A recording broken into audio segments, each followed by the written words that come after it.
Hello guys, and welcome back to my YouTube channel. My name is Sandra if you're just meeting me for the very first time, and I am based in Oka, Anambra State, Nigeria. To all my returning subscribers, thank you so much for always tuning in to watch me. To those that have not subscribed to my channel, what are you waiting for? Kindly click the subscribe button before you continue, okay? Yes, today it's story time. It's another story time. Yeah, you guys know that on this channel we'll share stories, my personal stories, third-party stories, and we also react to some other things that happens around us, okay? Then lifestyle, vlogs, beauty and fashion, adverts, a lot of other things, okay? In this particular video, I want to share a very interesting story that will keep you glued till the end. In fact, this gist, you won't even want it to end at all, okay? It's a story of how myself and my children were scammed, okay, out of my carelessness. Let me put it like that, out of my carelessness, because looking at it from every angle, I blame myself. So if you want to know how it all happened and how somebody has the mind to scam me during my early days as a widow and looking at my children as young as they were then when I nearly lost my husband, then sit back, relax, and I will be right back.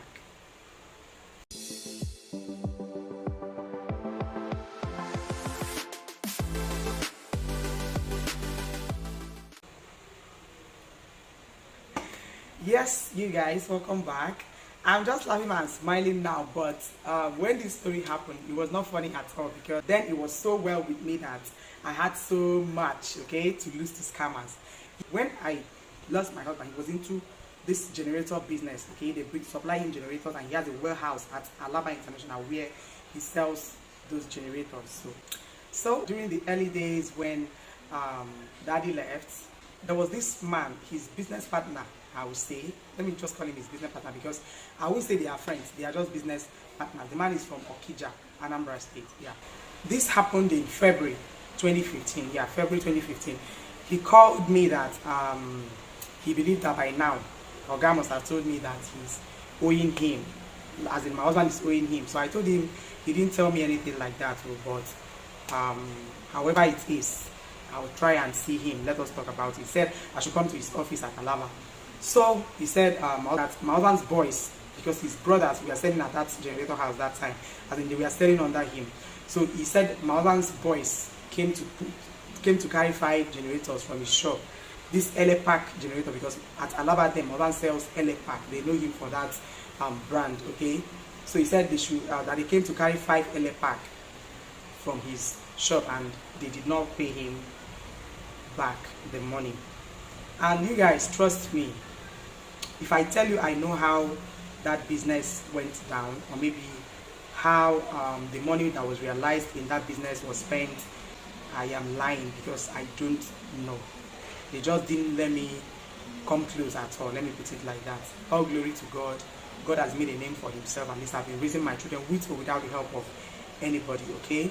And those people that did that, I believe by now they have come to full repentance, and some of them have come to apologize and say sorry for the things they did wrongly to me back then, which I have forgiven.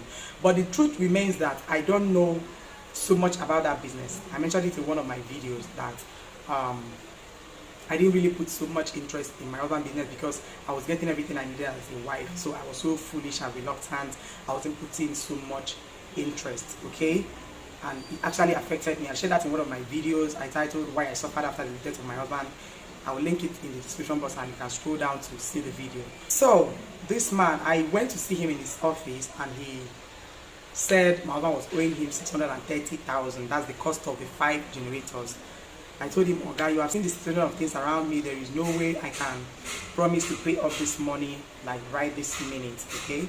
But then I had some money. I told him, I didn't even argue. I didn't even, you know, think about it in any way at all. Then one thing I noticed was that I paid him the little one I had that time, and I told him I was going to be paying instrumentally every month, okay? So gradually I was able to pay him off. I paid all the money. To cut the long story short, I paid all the money.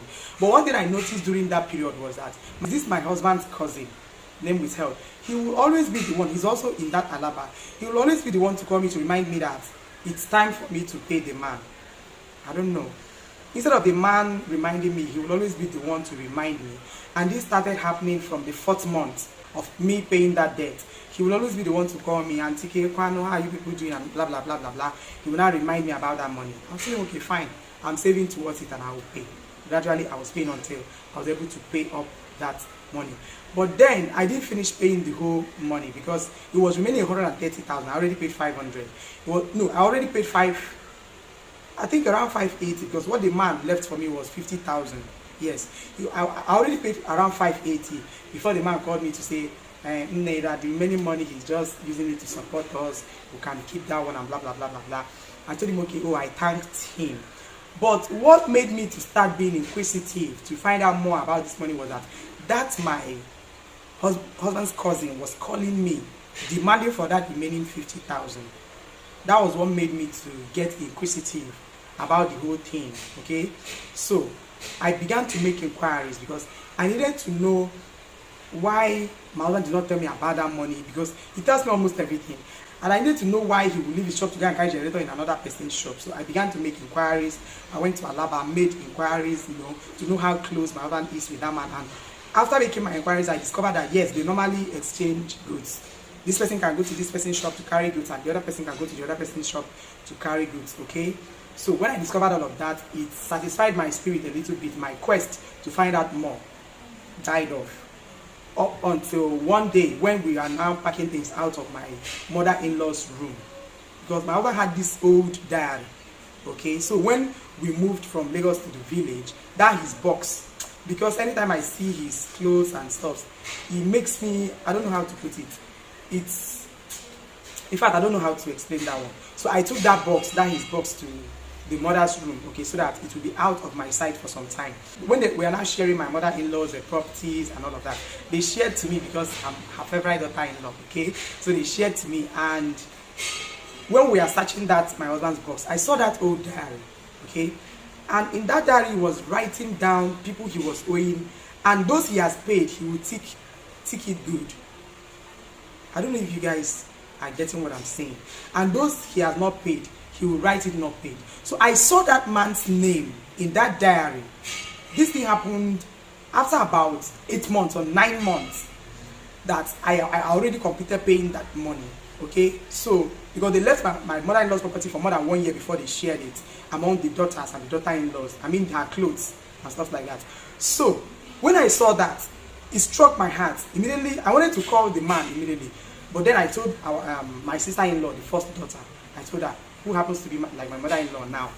She just took over the role of mother-in-law, and she has been so wonderful, you guys. One of these days, God's grace, I'm going to visit Lagos State, and you guys will see her on the channel. So when I saw that stuff, I wanted to call the man.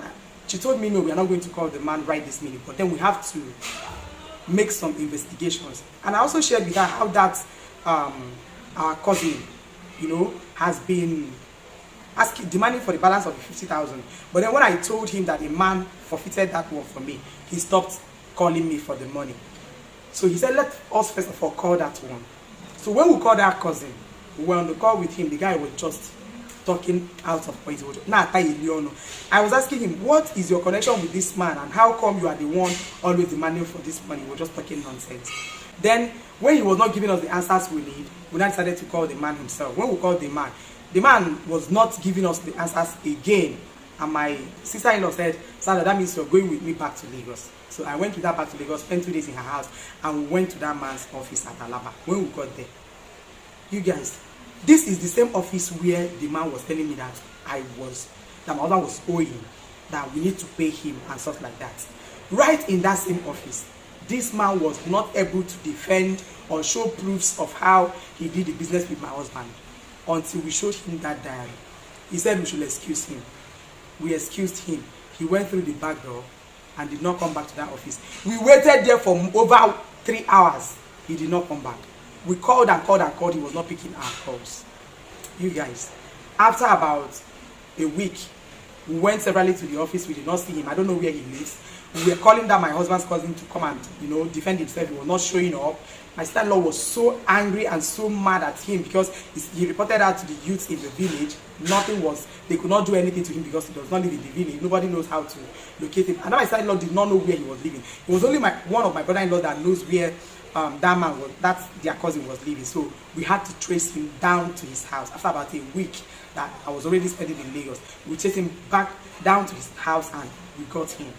That was when he began to explain that it is the handwork of the devil, blah blah blah blah blah, that he was having issues in his business, he has been asking my husband for money, he did not give him, and stuff like that. And that was why he planned to, he devised a means, knowing fully well that him and that man, they are close. They plotted it and they planned it, and that was why they came to present it to me that my husband was paying and he needed to pay.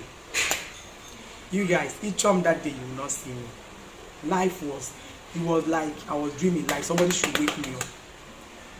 This is the highest shock of my life. And this is unlike me. A normal me back in those days would have told the man that I don't have this money. But because I was trying to do everything at that point to cover up my husband's name, and in fact, you guys, you can't even imagine it. It came to me as a shock. And my husband brothers decided that they would get that guy arrested. The young boy was arrested and was able to pay the little he could, saying that he shares the money with the man. So he paid half of the money back to me. Meaning, whenever I paid the man would give him commission. And then, in that man's case, they said we should go and report to Alaba business chairman and be somebody like that. So we now reported to the man, because I feel like when something happens in that Alaba market, they first of all report to the chairman before you involve police or something. Or maybe they'll be the ones to involve the police themselves. So, being that we have already arrested my husband's cousin, they said we are supposed to come and report to them first because it's a market issue. So we explained to them that we didn't know about it. So they now said in that man's case that they'll be the one to handle it. And that was how they took it up, and the man paid me back half of his own money that he spent. I think that was around 200 and something thousand too, because the other guy paid 200 and something thousand. That was how I was able to get back the money that they scammed us. Okay? But my pain is, how in God's name will somebody know my condition at that point?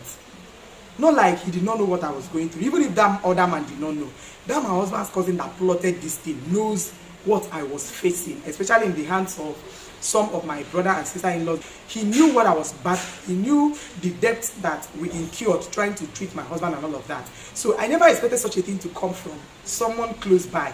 See, this one came from somebody that is, I don't know how to, this one came from somebody that is very close to the family. That is why it pained me so much. Later, that my husband's cousin, I think he's now in Dubai or something. He traveled out of the country and all of that.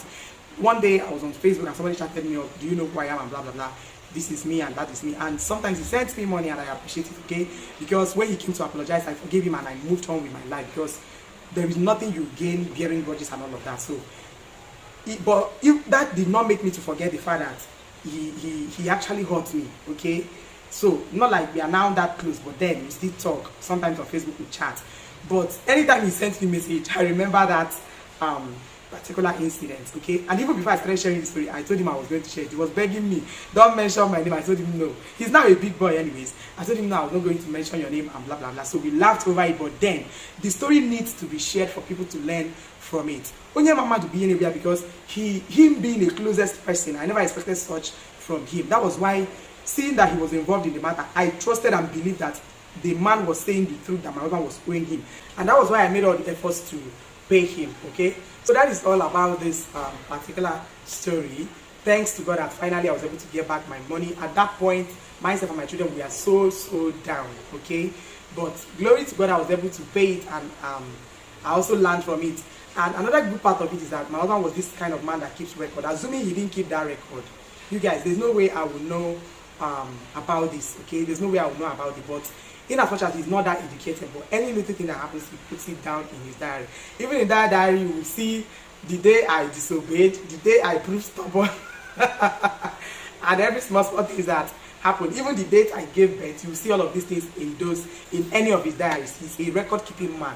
So it's good for you to keep record at times, because if he didn't keep that record, there's no way I would have found out that this man and his cousin was trying to scam us, and there's no way I would have gotten back my money, okay? Because I have paid, and I was even thanking the man that he was doing me a huge favor by forfeiting the remaining money. So that is what the story is all about.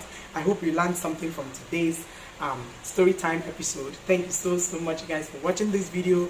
Please, I am begging, if at this point you have not subscribed to this channel, kindly click the subscribe button. Okay, thank you so much once again for watching, and please do not forget to subscribe, like, comment, share, and I'll catch up with you guys in my next video.